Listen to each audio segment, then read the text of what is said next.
How did Amelioration become Britain's first imperial slave code, or Code Noir? Before I begin my presentation, I want to express my gratitude to Professor Coleman for his unstinting effort to fund my travel to Birmingham to participate in this international workshop. I want also to thank our kind benefactor for rising to the occasion. My topic explores the nexus between ameliorated slavery and Britain's abolition of her transatlantic slave trade. For those of us not grounded in colonial historiography, let me briefly explain what I mean by amelioration in the context of African enslavement in British ruled colonies. Amelioration was a policy of sugar plantation management that sought to soften the harshest conditions of slavery, mainly for women, especially in their late prenatal and early postnatal situation. The short-term objective was to encourage pregnancy and facilitate safe delivery and survival of the newborn, which in fact was a Caribbean version of American slave breeding. The original long-term objective was to increase the enslaved population by natural means in order to reduce the cost of production against the constantly rising cost of new imports of captured Africans. From the 1770s, amelioration became increasingly associated with prospects of abolition of the transatlantic slave trade, with the British government ultimately adopting it as its vanguard imperial policy. Now, let me state emphatically that amelioration was still chattel slavery. No enslaved person would have celebrated a reduction to 39 strokes maximum from a slave master's whip, especially the cat whip. Moreover, under amelioration, a court could order an unlimited number of strokes or condemned an enslaved man or woman to unspeakable terrors, including the treadmill, one of the most excruciating forms of judicial punishments. Ironically, the treadmill punishment was introduced under the British government's Code Noir, which was pioneered in Trinidad to be adopted by all colonies as the new model of amelioration. This Code Noir was signed into law as Order in Council the 10th of March 1824. It incorporated elements of Jamaican planter Edward Long's amelioration, which we would come to in a while, but the legal principle followed Spanish law. I do not agree with Professor Neera's equation of amelioration as benevolence. Although Spanish law had never conceded so many rights and privileges to enslaved persons, ameliorated slavery under Britain's Code Noir was still a crime against humanity. I deal with the subject of amelioration as a historical construct in the narrative of abolition and emancipation, not to celebrate it. In his book, The Fall of the Planter Class, American historian Lowell J. Ragatz argued that Britain's 1807 Abolition Act originated in the economic decline of the old colonies that followed the acquisition of 4 ceded colonies in the Windward Islands in 1763 at the end of the Seven Years' War. Trinidad historian Eric Williams, in his Capitalism and Slavery, endorses Ragatz's economic argument, but reset the beginning of the road to abolition at 1783, that is, at the end of another war, the War of American Independence, which upended the original mercantilist structure that sustained the prosperity of the Caribbean plantocracies. The primary aim of both historians was to debunk the imperial canon of the triumph of white evangelical humanitarian agency in the abolition of Britain's transatlantic slave trade. The genesis of this enduring perspective was Thomas Clarkson's book, The History of the Rise, Progress, Accomplishment, and Abolition of the African Slave Trade by the British Parliament, which was first published in 1808. Note 2 things here. The work was published the same year that the General Abolition Act came into force. And secondly, the subtitle disavows British ownership of the crime by calling it the African slave trade. Walter Rodney advised that we call this what it was, the British slave trade. Clarkson's history was republished in 2010, making it an integral part of the bicentennial commemorations. Something for us to think about in Undoing 2007. My book, Revolutionary Emancipation, which was published in 2013, assigns African agency to every aspect of the struggle for abolition and emancipation, including the production of ideas that fed into abolition debates in Parliament. Britain's first Pan-African society, the Sons of Africa, particularly Olaudah Equiano, but even more emphatically Ottobah Cogwano, were pioneers of anti-slave trade and anti-slavery advocacy. Cogwano, who had experienced slavery in Grenada and later emancipated to Britain, was the first abolitionist to call for emancipation and reparation as early as 1787. In the colonies, both enslaved and emancipated Africans advocated for Christianization and pioneered new frontiers of Christianity, as in Jamaica and Bahamas. And yet, other Africans opted for armed insurgency, compelling many influential defenders of slavery to embrace the theory of economic security in amelioration and the abolition of the slave trade. Like capitalism and slavery and fall of the planter class, Revolutionary Emancipation, my book, also locates the origin of abolitionism in an environment of war. But in emancipationist wars, the pivotal war being Jamaica's Taku War of 1760, the most devastating emancipation war with the greatest number of European and African casualties before the Haitian Revolution. We could extend the impact of emancipation wars on amelioration to the Berbice War of 1763 and the Maroon Wars of Suriname beginning in 1765, in both of which Britain had vested interest. But let's return to the British colonies. Edward Long, who experienced Taki's War personally, popularized the theory that abolition of the slave trade would cut off the supply of new Africans, who were the most prone to assert their right to freedom by force of arms. His conclusion that, quote, no small number of them had been warriors in Africa, unquote, was corroborated by another influential Jamaican planter legislator, Brian Edwards, who owned one of the plantations destroyed by Taki's forces.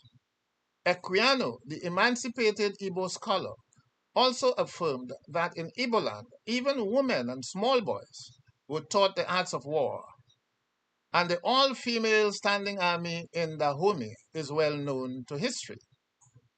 Edward Long published his History of Jamaica in 1774, which became one of the most cited books by abolitionists from the 1780s onward. Long argued that only the amelioration of slavery could dramatically increase the population of African Creoles and make the slave trade redundant. He strongly advocated for Christianization of the enslaved, the reduction of cruelties to women, and the intervention of the state in enforcing these two measures.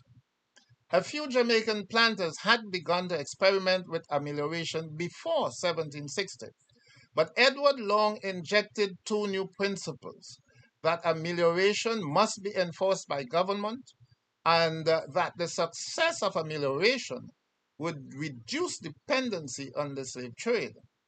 In 1781, the Jamaican Assembly incorporated some of Long's ideas in a new slave code. This law compelled plantation owners to provide provision grounds to enslaved persons, prohibited dismemberment as punishment, and reduced whippings to a maximum of 39 strokes. Until 1824, the model amelioration law, however, was the Grenada Guardian Act of 1784, which was reenacted in 1788. This law combined aspects of the French Code Noir and Long's ideas on amelioration. The outstanding features of the Grenada Guardian Act were rewards to women for bearing over 6 children, and the appointment of multiple guardians of slaves, answerable to the government. By the early 1790s, concerns of colonial security were joined to the rapidly growing demand for West African palm oil to lubricate the steam engines of the Industrial Revolution. This is one reason why Birmingham had vested interest in abolition. Africans were henceforth more valuable to Britain by remaining in Africa to produce palm oil and consume surplus British manufactures. But to end the slave trade, drastic action had to be taken to drive home the message of amelioration as the new cornerstone of plantation management.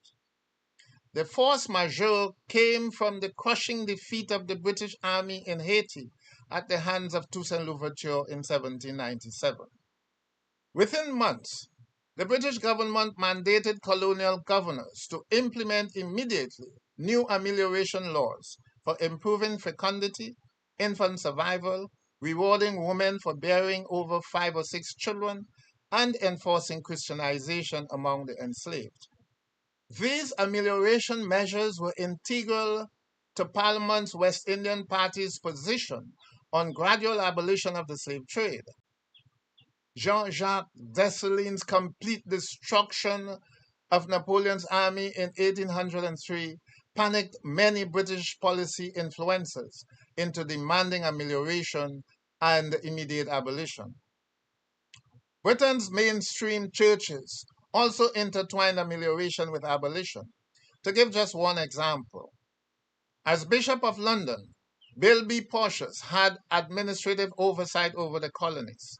Under his watch, the Anglican Church adopted amelioration as the best strategy for abolishing the slave trade and preserving slavery.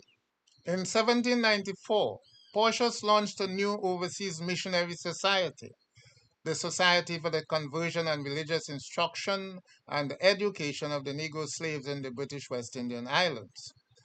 Don't be misled by the inclusion of education. In 1807, Porteous published his infamous Slave Bible, well named Select Parts of the Holy Bible for Use of the Negro Slaves in the British West Indian Islands, the purpose of which was to brainwash enslaved Africans into accepting ameliorated enslavement. Britain's abolition of her slave trade was not intended as a stepping stone to emancipation. This is a myth that has its genesis in Thomas Clarkson's History of the Abolition Movement. Interestingly, the claim was not in the original publication, but inserted in a post-emancipation edition. Also of interest to us is that this 1840 edition argued that, quote, compensation was due to Africa for the countless miseries which our criminal conduct had for ages inflicted upon her, end quote. Reparations for enslaved Africans were directly linked to amelioration by Thomas Buxton on the eve of the Emancipation Act. Having turned coat and conceded that compensation must be paid to enslavers of Africans, Buxton acknowledged that Britain owed Africans compensation, quote, for their barbarous removal and enslavement, end quote, in plantation colonies. The harmonizing of abolition and amelioration is seen in many imperial policies, including a plan of Chinese immigration to Trinidad hatched in 1802, the transformation of Trinidad into an experimental farming colony, also launched in 1802, compulsory registration of enslaved Africans from 1812, whereby all enslaved Africans were to be accounted for annually by name and whether Creole or African, and most of all, the imperial government's implementation of its own amelioration program in 1824, officially Britain's version of the Code Noir. Trinidad became the epicenter of imperial-driven amelioration shortly after it was formally ceded by Spain in the Treaty of Amiens in 1802. In the first 6 years of occupation, British planters increased the enslaved population by some 150%. The prospect of importing 1 million Africans scared those who knew of the military disaster in Haiti.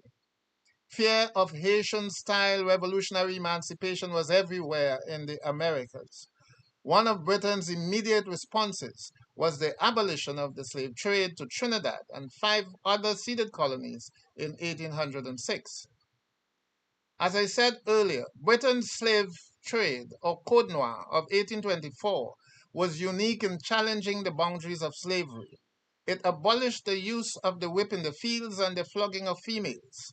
It gave enslaved people the right to purchase their freedom, the right to marry, the right to deposit monies in a specially created savings bank, the right to sue the masters for violation of the code, the right to be paid for extra work, and a government-paid protector of slaves who must summon enslavers to answer charges no matter how frivolous. I will conclude with the following thoughts that may be pertinent to how we look at preparations for 2038. In retrospect, the commemoration of 2007 was not only about the British government's reinvention of William Wilberforce as the icon of imperial benevolence. It also fueled an unprecedented appetite among Pan-Africanists and native peoples for reparations. The seed of reparations had been sown over 100 years before as a response to the quadricentennial commemoration of Christopher Columbus's arrival in the Caribbean. And certain developments were quickening the pace for reparations even before 2007. I will just list the most significant. First was the Abuja Declaration in Nigeria in 1993, which demanded reparations for African enslavement, colonialism, and neocolonialism. Second was the United Nations World Conference Against Racism, Racial Discrimination, Xenophobia, and Related Intolerance, held in Durban, South Africa in 2001. This is often remembered as the Durban Conference. Next was Haiti's public announcement of a lawsuit against France in the International Court of Justice for repayment of billions of dollars of crippling ransom exacted between 1826 and 1947. Britain's bicentennial celebrations came next, although preparation began many years before. 2007 should have been an opportune moment for the British government to apologize for the crimes of genocide against native peoples in many of its colonies and the crimes of trafficking and enslaving Africans for hundreds of years. A genuine apology would have been accompanied by a declaration to negotiate with governments and civil society in the Caribbean, India, Africa, Australasia, and elsewhere about how it could redeem the descendants of those victims. Because of the failure to do so, CARICOM officially launched the CARICOM Reparations Commission in July 2013 and issued a mandate that all 15 member states must establish national reparations task forces. This was followed by the issuance of a 10-point plan of action in 2014, the establishment of a Center for Reparations Research in Jamaica in 2017, and the CXC's incorporation of reparations in its sixth form history syllabus. And of course, movements like Black Lives Matter, Rhodes Must Fall, the toppling of Edward Colston in Bristol, and other white supremacist monuments in the United States and the Caribbean added fuel to the reparations movement. Today's event here in Birmingham is in the spirit of this new consciousness. Although the condemned governments continue to resist genuine apology and acknowledgement that reparation is natural justice and a human right, much headway has been made since 2013, too many to mention in this brief presentation. I hope I have whetted some appetites, and thank you for listening.